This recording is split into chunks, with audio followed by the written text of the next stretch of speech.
de la ley. Y vamos a empezar a repasar. Hay muchísimo, ¿eh? Hay muchísimo para repasar porque es realmente tremendo, tremendo. Por eso decimos, en la suma del poder público. Andrés, buenas noches. Rosario, buenas noches. Buenas noches, Pedro, ¿eh? Vamos a empezar a detallar. Bueno, lo primero, lo que ya comentábamos, ¿no? El artículo primero, se delegan las facultades legislativas, todas, ¿eh? Todas. Y en todos los temas que vos describiste, Gato, o sea, en materia económica, en financiera, no deja nada afuera, en fiscal, en social, en previsional, de seguridad, defensa, tarifaria, energética, sanitaria, social, por 2 años, pero atención porque con posibilidad de prórroga de otros 2 años más. El DNU iba hasta 1 año, ¿no? Hasta fines del 2025 en realidad, 2 años. Bueno, esto incluso va más allá que el DNU y habla de la posibilidad de prórroga de otros 2 años más. Pero esto tiene que ser votado. No, prórroga que se ejercería por el propio Poder Ejecutivo, Claro, obviamente, claro, a discrecionalidad del Poder Ejecutivo. Y si se va a tener la suma del poder público. El Congreso va a estar para que vayan los turistas y para que digan acá funcionó alguna vez al Congreso, ¿no? Por eso llama realmente la atención la pasividad y la complicidad de la mayoría de los legisladores, que no reaccionaron cuando anoche los trató de coimeros el presidente. Es una vergüenza la actitud de los legisladores nacionales, todos. Es una vergüenza. Punto 2. Bueno, esto es lo que buscaba. Sí. Privatización, 41 empresas a remate. 41 empresas a remate. Esto está en el artículo 8, Gato, que habla justamente de que están sujetas a privatización todas estas empresas. No importa si dan ganancias, no importa si son de servicios, no importa si dan pérdidas, todas se ponen en el mismo paquete. Y acá lo importante también es que en el artículo 9 se deshace del Fondo de Garantía de Sustentabilidad. O sea, todos los activos del artículo 9 del Fondo de Sustentabilidad pasan a formar parte del Tesoro Nacional. Sí, y ahí hay un punto importante porque el Fondo de Garantía de Sustentabilidad tiene, por ejemplo, la participación del Estado Nacional en grandes empresas argentinas, grandes empresas privadas. Recuerdan cuando iban, por ejemplo, los funcionarios de gobierno, se sentaban en el directorio de Techint, por citar una empresa. Bueno, la idea del gobierno es justamente deshacerse de ese patrimonio, lo que en algún momento un cercano asesor de Milei catalogó como la venta de la joya de la abuela, ¿se acuerdan? Totalmente. Bueno, eso es lo que vienen a hacer, a vender las joyas de la abuela. Punto 3, porque también hay modificaciones políticas, eliminación de las PASO. Sí, y esto Bueno, eso la verdad que ya lo tendrían que haber hecho el año pasado, en eso estaban todos los partidos de acuerdo, no sirvieron para nada, extendieron realmente eso, un tema menor a esta altura. Y con todo lo que ponen es un tema menor. Sí, es parte de las reformas electorales que después vamos a ver otros capítulos que sí son más preocupantes, como el sistema que cambia la Cámara de Diputados. La representación de los partidos políticos en el Parlamento. Eso está en otro punto y eso sí ya es preocupante. La eliminación de las PASO yo creo que puede ser un punto en donde haya acuerdo y que toda esta ley ómnibus pueda aprobarse, porque como vos decías, bueno, hay que ver a Juntos por el Cambio, porque cuando se miran las PASO siempre beneficiaron a Juntos por el Cambio y perjudicaron al peronismo. Pero bueno, el peronismo tampoco las quiso eliminar finalmente el año pasado, pero es una discusión que está abierta a dar todos Siempre los partidos políticos. Recordando ahí que hay un punto que es importante, por ahí no se mencionó tanto como información, que es que la ley también se puede votar por artículos. No es que el Parlamento va a tener que aprobar todas estas más de 350 páginas o no aprobar nada, sino que puede haber artículos que se aprueben y otros que no. Sí, lo más polémico me parece acá tiene que ver con el financiamiento de los partidos políticos. Prepárate, Gato, porque cualquiera va a poder financiar sin límites a las campañas políticas. Y se elimina, ¿sí?, el reparto de los espacios publicitarios, que esto es lo que siempre beneficia a los partidos minoritarios. ¿Por qué? Porque no tienen plata. No sirven para nada. No sirven. Porque o sea, eso es una discusión. amontonamiento. Sí, totalmente. Que una no, tras otra no se que no escuchan. Sí. Exactamente. Una tras otra. No cansan al oyente, al espectador. Realmente no sirven para nada. Sí, pero es el modelo estadounidense de concentración, que existan básicamente 2 grandes partidos, muy financiados por empresas de todo tipo, multimillonarias. Si no tenés mucho dinero, no puedes hacer campaña política. Pedro, se perdió la vida de los partidos políticos. Hoy no tenés partidos políticos en la Argentina. Hoy tenés coaliciones que se arman y se desarman.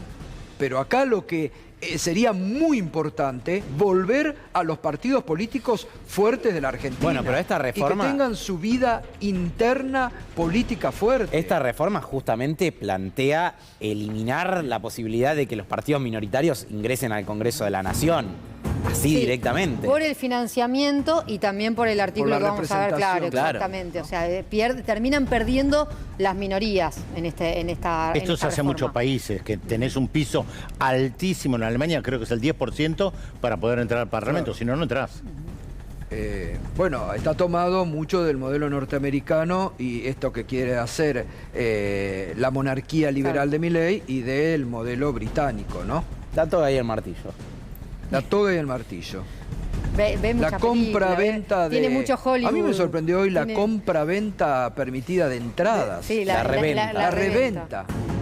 Sí, ¿La verdad? La reventa. A ver, otro punto. Traspaso de la justicia federal a la ciudad de Buenos Aires. Sí, esto es algo que estaba en la Constitución de 1994. Los abogados nunca se terminó de hacer. Los abogados se oponen a esto y por eso nunca se terminó de hacer. Hay que ver qué es lo que pasa porque varios lo quisieron llevar a cabo, nunca pudieron hacerlo. Hay que ver ahora en esta discusión si es uno de los puntos que se pueden llegar a negociar. Algunos dicen que de ninguna manera, que no va a avanzar, como no avanzó en estos tantos años, que no va a avanzar, pero es uno de los puntos que ingresó en esta reforma.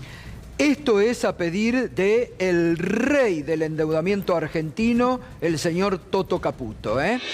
La toma de deuda no debe ser autorizada por el Congreso. Bueno, Macri ya de facto lo había puesto. Lo hizo, claro. Ya lo había hecho. La ley, en realidad, justamente la ley se crea, la ley se llama de fortalecimiento de la sostenibilidad de la deuda, por lo que hizo Caputo, para que ningún gobierno más, no importa cuál fuese, incluso se vota durante el gobierno de Alberto Fernández y tampoco Alberto Fernández lo podía hacer, se endeude de la manera que endeudó al país Caputo. Fue justamente una ley para venir a decirle lo que hizo Caputo y le acompañaron muchos bloques en el Congreso. Lo que hizo Caputo no se puede hacer más en Argentina. Y hay otra cuestión importante que también en este capítulo se deroga y que interviene sobre las reestructuraciones de deuda. Actualmente vos para reestructurar una deuda soberana tenés que mostrar que o vas a conseguir una mejora en los plazos o vas a conseguir una mejora, una quita, por ejemplo, en los intereses. Ese artículo se deroga, es decir, vos no tenés que demostrar que vas a conseguir una mejora para el país a la hora de reestructurar una deuda si es que se aprueba esta ley o esta parte de la ley que está planteando Javier Milei. Suspensión de la movilidad jubilatoria. ¿Para qué? Para que el presidente, cuando quiera, lo que quiera y en el momento que él quiera, dé aumento a los jubilados. ¿Qué peligro esto? Hasta ahora, yo recién lo decía, primero, no le conocemos la cara ni la voz al titular del ANSES. No ha habido un solo anuncio para los jubilados por parte de este gobierno. Son todas malas noticias para los jubilados. Suspensión de la movilidad jubilatoria, declaran la emergencia previsional y también se arroga las facultades del presidente en materia de previsional. Ahora, si el Congreso le vota esto, le está votando esto a un gobierno que ya anticipó, porque lo puso el Ministerio de Economía en su página oficial cuando habló de cómo va a llegar al equilibrio fiscal que le va a recortar medio punto del PBI a los jubilados. Lo puso el Ministerio de Economía en su página oficial. No es algo que estamos inventando o analizando nosotros, es algo que puso el Ministerio de Economía. Es decir, que si el Congreso de la Nación le vota esto al presidente de la Nación, le está votando que recorte medio punto del PBI en las jubilaciones, horas después de que el presidente diga que va a congelar los salarios de los empleados públicos. Claro. Congelar los salarios en un momento en donde, según el presidente, la inflación está corriendo al 15.000%. Y es así, Eso es lo que dijo el presidente. No le estamos agregando nada al artículo 106 de este DNU porque dice, el Poder Ejecutivo actualizará los salarios cuando considere conveniente justamente el gobierno, el rey, el monarca. Rey. Una el dádiva, emperador. una Cuando el dádiva. rey Cuando considere considere tirar conveniente. algo a sus súbditos, el rey dará. Y los súbditos, 55% de los argentinos que votaron, tendrán que aceptar las dádivas del rey. Gato, insisto en que esto es muy grave, sobre todo por el proceso inflacionario que estamos viviendo. Porque una cosa es congelar jubilaciones, como ya hizo, y de hecho una de las ministras que integra este gobierno recortó jubilaciones nominalmente un 13%. Una cosa es hacer eso cuando la inflación corre al 10, 15, 20%. Otra cosa es decir que le vas a dar discrecionalidad al Poder Ejecutivo para decir cuándo va a aumentar las jubilaciones en un momento en donde la inflación corre al 30% mensual. Son cosas bien distintas porque la velocidad en la que pueden llegar a licuar el poder adquisitivo de los jubilados realmente Pero es muy alta. imagínate la incertidumbre para los jubilados, porque esto también genera mucha incertidumbre. Vos no sabes cuándo Javier Milei se le va a ocurrir darte un aumento con 30, 40% de inflación mensual. El Pero, jubilado que no va a Rosario, tener ni idea de cuándo va a cobrar y qué va a cobrar. Estamos a 27 de diciembre. Sí. El titular del ANSES no ha aparecido. No. Olvídate que los bonos que estaban previstos que los iba a dar el gobierno anterior, los de Milei para enero, o algún refuerzo para fin de año. No han hecho un anuncio. Y además a esto hay que sumar la eliminación del Fondo de Sustentabilidad, que el gobierno anterior había hecho crecer en un 132%.